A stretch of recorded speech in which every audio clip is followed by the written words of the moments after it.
no, no. No, no, no, no, no, no, no. Hey y'all, this is the Pleasure and Peace Practice, and I'm your host, Tia, your Pleasure and Peace practitioner. For those of you who may be new here, welcome. This is a space where your pleasure is not optional and your peace is sacred. Each episode, we explore things that are real, raw, and I hope restorative. Through honest conversation, evidence-based practice, and an abundance of permission, I encourage you to feel good.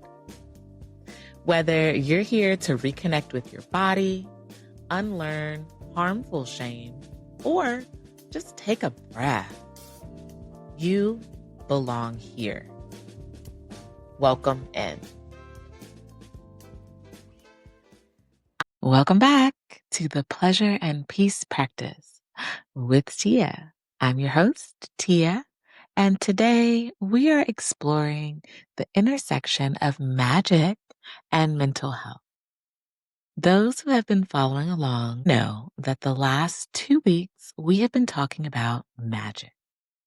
Today, we'll talk about how spiritual practices like tarot, ritual, mysticism even, can complement traditional mental health therapy, and how different cultures across the world have used magic as a form of healing long before mental health and the DSM were ever even terms.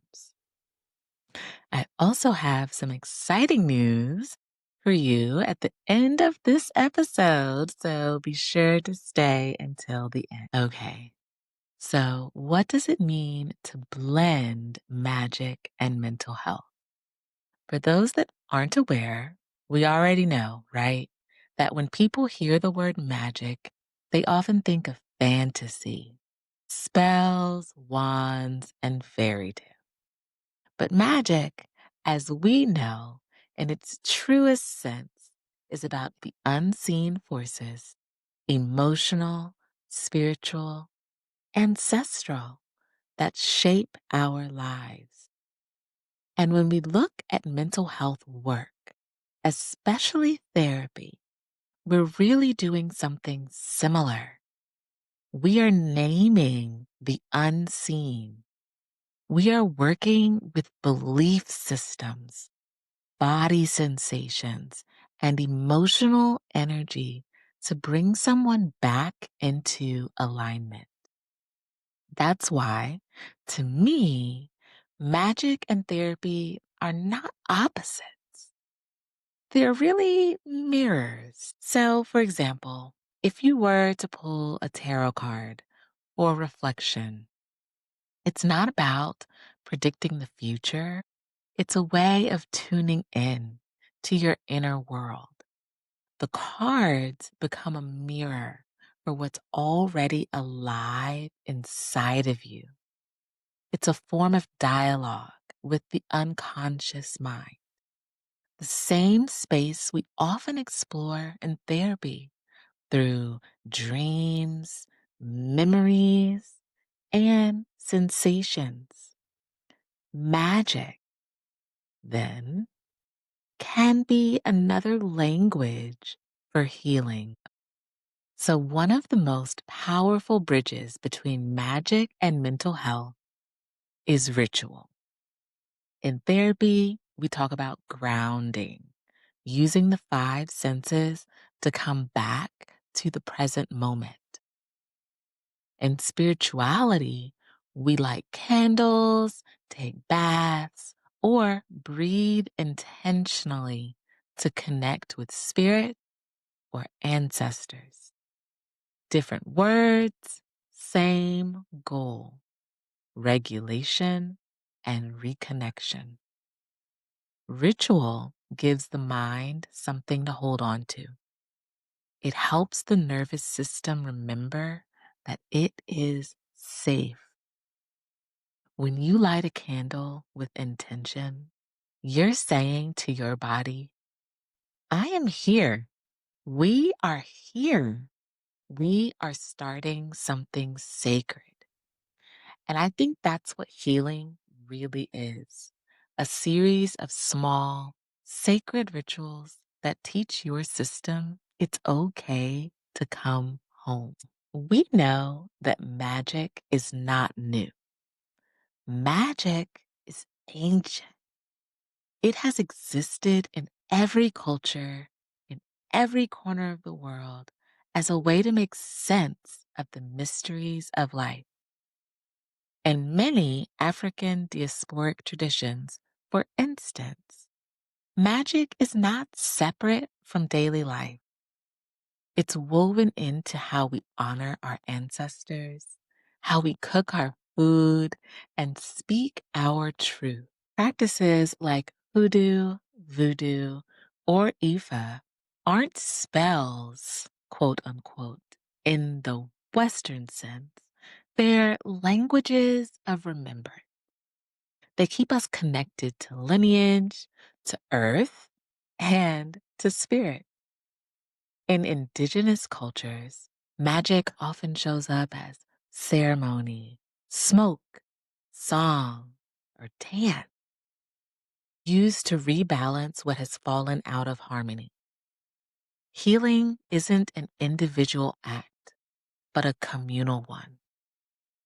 In European, pagan, or Celtic traditions, magic was tied to nature, the moon cycles, herbs, the shifting seasons.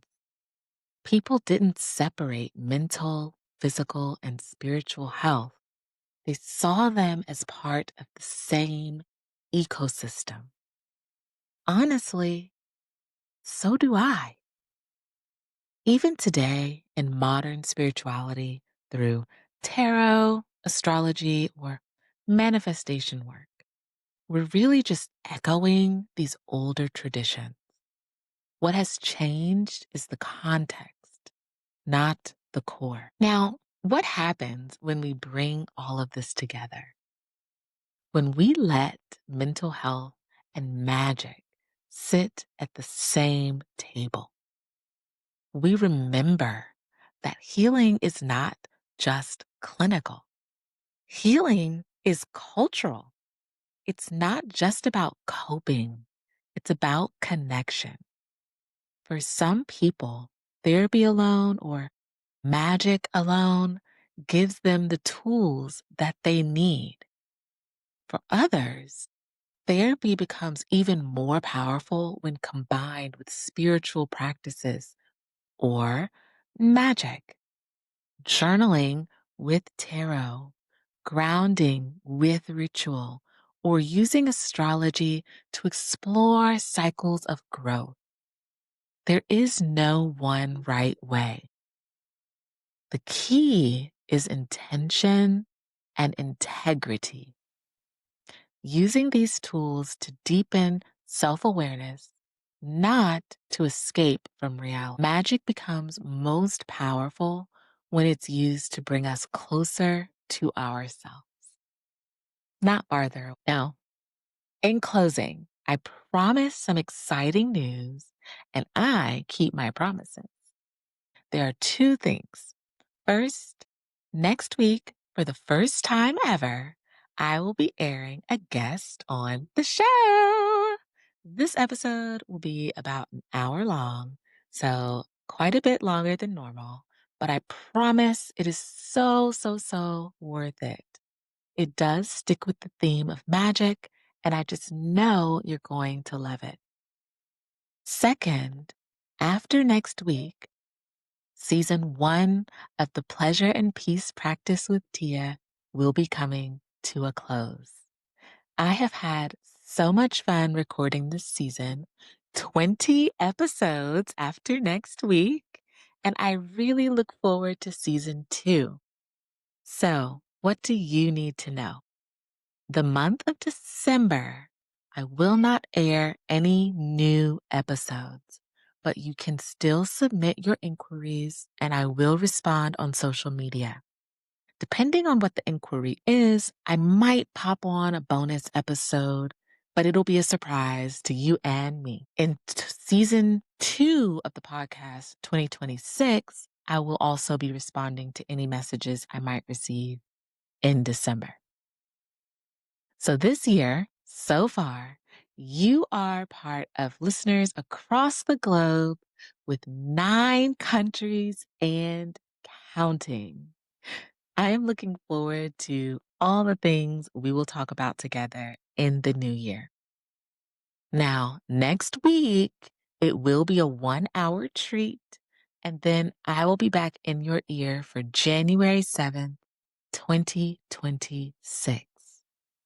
Until next time, I invite you to reflect. What does magic mean to you? What rituals already help you feel grounded, seen, or connected?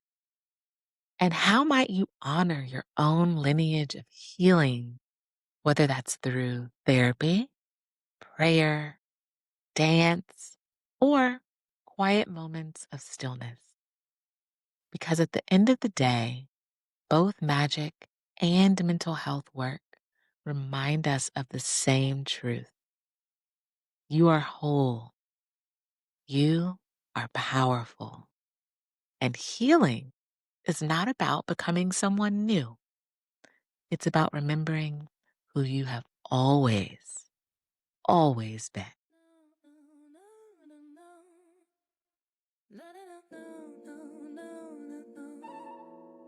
Thank you for being here, for listening, for getting curious with me. Whether it's a question, a story, or a truth, still finding words, this space is for you. Whatever it is, you don't have to hold it alone. Ask, share, confess. We're in this together. And if you've got something on your heart, drop it anonymously using the link in the show notes or over on Instagram. If this episode moved you, helped you, or made you feel seen, share it with a friend, leave a rating, or drop a comment. Your support helps this space grow. Follow me on Instagram and Threads at Pleasure and Peace with Tia for more. Until next time, remember, I've got you and you've got this. Talk to y'all soon.